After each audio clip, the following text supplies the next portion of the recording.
রাসূলুল্লাহ সাল্লাল্লাহু আলাইহি ওয়াসাল্লাম ইউশাফাউ ইয়াউমুল কিয়ামাতি সালাসাতুন।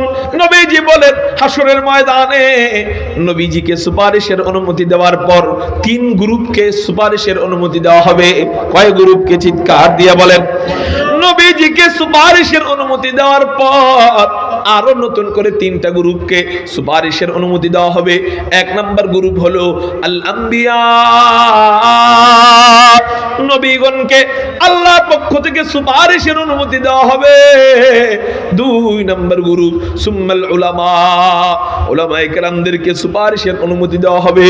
তিন নাম্বার সুম্মাশ শুহাদা, আল্লাহর রাস্তায় যারা জিহাদ করে শহীদ হয় এই শহীদদেরকে আল্লাহ হাসরের ময়দানে সুপারিশের অনুমতি দিয়ে দিবে।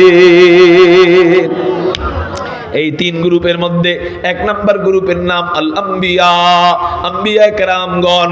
দুই নাম্বার হলো উলামায়ে কেরামগণ। তিন নাম্বার হলো শহীদগণ। তাহলে এই হাদিস থেকে আমরা জানতে পারলাম যে আলেমরা আল্লাহর কাছে সুপারিশের অনুমতি পাবে। তাহলে আল্লাহ আলেমদেরকে কত ভালোবাসলে তাদেরকে সুপারিশের অনুমতি দেয়া যায়। এই জন্য ভাই, আলেমের সুপারিশ যদি আমি পাইতে চাই আলেমদের সাথে থাইকা কাজ করতে হবে। ঠিক না বে ঠিক? নবীজি অন্য হাদিসের মধ্যে বলেন কুন আলিমান, তুমি যদি পারো, যদি সম্ভব হয় তুমি আলেম হয়ে যাও, যদি সম্ভব না হয় আও মুতাআল্লিমান, আলেমের ছাত্র হয়ে যাও। কি হয়ে যাও? আলেমের ছাত্র হয়ে যাও। যদি আলেমের ছাত্র হওয়া সম্ভব না হয় আও মুস্তামিআন, আলেমের কথা মতো চলো। আরেক হাদিসের মধ্যে আছে আও মুস্তাঈনান, আলেমকে সাহায্য করো। যদি তাও তুমি না পারো আও মুহিব্বান, চার নাম্বার আলেমকে তুমি মোহাব্বত করো। যদি তা না পারো সাবধান, ওয়ালা তাকুন খামিসান, পাঁচ নাম্বার হয় না ফাতাহলিক, এই পাঁচ নাম্বারটা হইলেই তুমি ধ্বংস হয়ে যাইবা। আচ্ছা, পাঁচ নাম্বারটা কি হইতে পারে? এক নাম্বার আলেম হওয়া, দুই নাম্বার আলেম হইতে না পারলে আলেমের ছাত্র হওয়া, যদি তাও না পারি আলেমকে সাহায্য করা, যদি তাও না পারি চার নাম্বার আলেমকে মোহাব্বত করা। এবার চার নাম্বার গেল, যদি মোহাব্বত করতে না পারি তাহলে কি হয়ে যায়? আলেম বিদ্বেষী হয়ে যায়। আলেমকে যে মোহাব্বত করে না সে কি? আলেম বিদ্বেষী। নবীজি বলেন সাবধান, ওয়ালা তাকুন খামিসান ফাতাহলিক, তুমি পাঁচ নাম্বার হয়ো না, মানে আলেম বিদ্বেষী হয়ো না। ফাতাহলিক, তুমি হালাক হয়ে যাইবা, তুমি ধ্বংস হয়ে যাইবা। বর্তমানে একটা গ্রুপ আলেম বিদ্বেষী হয়ে মাথা চারা দিছে। এরা আগে স্বৈরাচারের দোসর ছিল। এই স্বৈরাচার হাসিনার সাইনবোর্ড ব্যবহার কইরা টঙ্গীর ময়দানে নিরহ মাদ্রাসা ছাত্রদেরকে মাথার মধ্যে বাড়ি দিয়া দিয়া মাথা ফাটায় দিছিল। এই স্বৈরাচাররা এখন আসছে বৈষম্যর কথা বলতে। আচ্ছা, হাসিনা যদি কয় আমগুলোকে বৈষম্য করো, কে এটা মানাইবো? স্বৈরাচারের জন্য কোনো বৈষম্য আছে? ওরে তো পাইলে বিনা দলিলে জুতার পিটা করতে হবে। ঠিক না? ঠিক। স্বৈরাচার পাইলে বিনা দলিলে কি পিটা করতে হবে? জুতা পিটা করতে হবে। হিন্দু বৈষম্যের কথা বলতে পারে যে আমার বৈষম্য হচ্ছে, আমরা বৈষম্য দূর করে দেওয়ার ব্যবস্থা করব। ইহুদি বৈষম্যর কথা বলতে পারে, ইহুদির বৈষম্য আমরা দূর করে দিব। খ্রিস্টান বৈষম্য কথা বলতে পারে, আমরা খ্রিস্টানের বৈষম্য দূর করে দিব। সংখ্যালঘুরা বৈষম্যর কথা বলতে পারে, আমরা বৈষম্য দূর করে দিব। কিন্তু কোন স্বৈরাচার তো বৈষম্যর কথা বলতে পারে না। ও ওলামা বিদ্বেষীরা, তোরা তো স্বৈরাচার, তোরা তো টঙ্গীর ময়দানে মাদ্রাসার ছোট ছোট নাবালেগ শিশুদেরকে তুরাগ নদীর মধ্যে ধইরা ধইরা চুবায়া চুবায়া শহীদ করছস। তোরা যদি বৈষম্যের কথা বলস, এটা তোদের মুখে মানায় না। তোদের জন্য বৈষম্য কি? তোদেরকে পাইলে যে আমরা জুতা পিটা করি না, এটাই তো শুকরিয়া।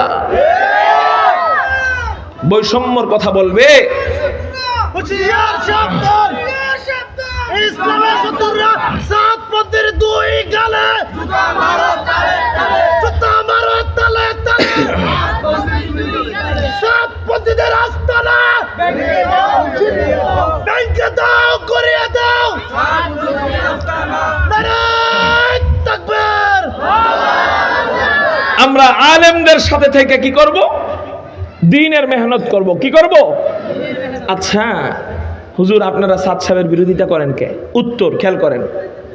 সাদ সাহেব বলতেছে যে মাদ্রাসায় পড়ায় যে আমরা টাকা নেই। আচ্ছা, একজন পান দোকানদার হ্যাঁ মাসে কত লাভ করে জানেন? লাভ কমপক্ষে 20,000 লাভ করে। একটা পান দোকানদার, সংসার কইরাও কমপক্ষে 10-20 হাজার লাভ থাকে। আর একজন হুজুর, মাদ্রাসার হুজুর হাফেজ সাহেব, ঘুম থেকে উঠে 3টা বাজে, কয়টা বাজে? 3টা বাজে উঠে ঘুমায়, সারা দিন ছাত্রদের পিছনে রাখালের মতো ঘুরে বেতটা নিয়া, ঘুমায় রাত 11টা বাজে। কয় ঘন্টা হইলো? 4, 5, 6, 7, 8, 9, 10, 11, 12, 1, 2, 3, 4, 5, 6, 7, 8, 9, 10, 11, এই 24 ঘন্টার মধ্যে প্রায় 20টা ঘন্টার মতো সে খাটে। যদি আপনি এটা বিশ্বাস না করেন তাহলে কমপক্ষে 18 ঘন্টা খাটে। একজন মাদ্রাসার উস্তাদ 18 ঘন্টা প্রতিদিন ডিউটি করলে তার বেতন তো আসার কথা মিনিমাম 50,000। সেখানে তার বেতন দেওয়া হয় সর্বোচ্চ 10,000। কয় হাজার?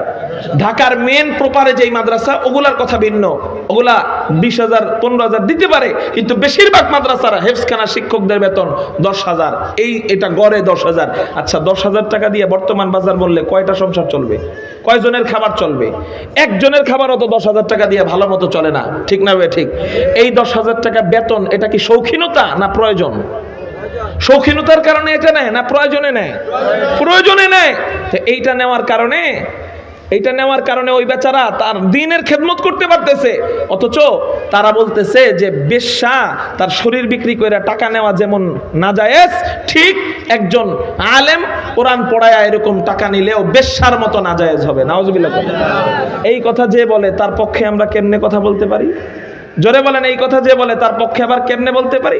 এইটা আবার ওই যে খবরে কয়দিন আগে দেখবেন এক মূর্খ বলতেছে যে সাদ সাহেব যা বলছে সব কোরআন হাদিসের ব্যাখ্যা অনুযায়ী বলছে। নাউজুবিল্লাহ বলেন। আচ্ছা, এখন আমরা যদি বলি যে ঠিক আছে, তাহলে কোরআন হাদিস পড়ায়া ইমামতি করে টাকা নিলে বেশ্যার টাকা খাওয়ার সমান হবে, তাইলে আজকে থেকে এই যে আশপাশে যে মাদ্রাসা আছে এই মাদ্রাসার সব হুজুরকে বিদায় করে দিব, আসেন আপনারা 10 জন হুজুর দেন, মাগনা পড়াইবো, 10 জন হেফজখানার হুজুর দেন। যদি তাগো বলি 10 জন হেফজখানার হুজুর দেন, আপনাকে মসজিদ আসেনি? আসেনি? এই 7 গ্রুপরা যদি তাবলিগে আসে, ওগো আগে কইবেন আমগো মসজিদের ইমাম সাহেবের বেতন দিতে আমগো পকেট থেকে অনেক টাকা বাইর করা লাগে, তোমরা তো মাগনা ইমামতি করবা, অতএব আমরা ইমামরে বিদায় করে দিই, তোমরা একজন মাগনা ইমাম দাও। দেখেন তো থাকেনি? থাকবো না কে?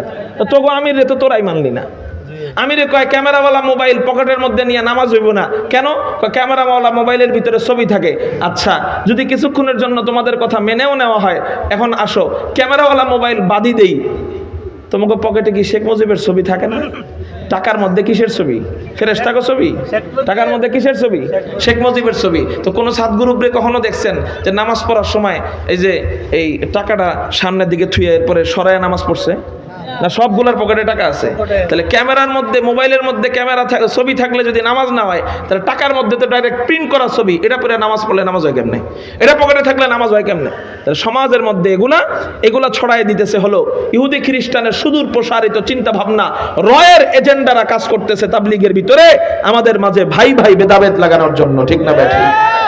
যদি সত্যিকারের বুজুর্গ হইতো সাত সাপ, তাহলে সে বলতো আমার জন্য তসমস তাবলিগ জামাত, তাহলে আমি সরে গেলাম। আল্লামা আহমদ শফি রহমতুল্লাহ আলাইহি মরণের আগের দিন যখন বুঝতে পারছে যে আমি বৃদ্ধ হয়ে যাওয়ার কারণে আমার জন্য হাটহাজারী মাদ্রাসা 2 ভাগ হয়ে যাচ্ছে, উনি ইস্তেফা দিয়ে বিদায় নিয়ে নেন নাই? তারপরে কি ওনার সম্মান কমছে না বেড়ে গেছে? আজকেও আমরা আহমদ শফির নামটা বলি নাই, সম্মানের সাথে এখনো স্মরণ আমরা করি না? কেউ যদি তার নিজের আমিরত্ব ত্যাগ কইরা ইসলামের স্বার্থে সে ইস্তেফা দিয়ে চলে আসে, তার সম্মান কখনো কমে না, বরং বেড়ে যায়। সে যদি সত্যিকারের বুজুর্গ হইতো, সে ওখান থেকে নাইমা বলতো যে তোমাদের তাবলিগ তোমরা সামলাও, আমি চলে গেলাম।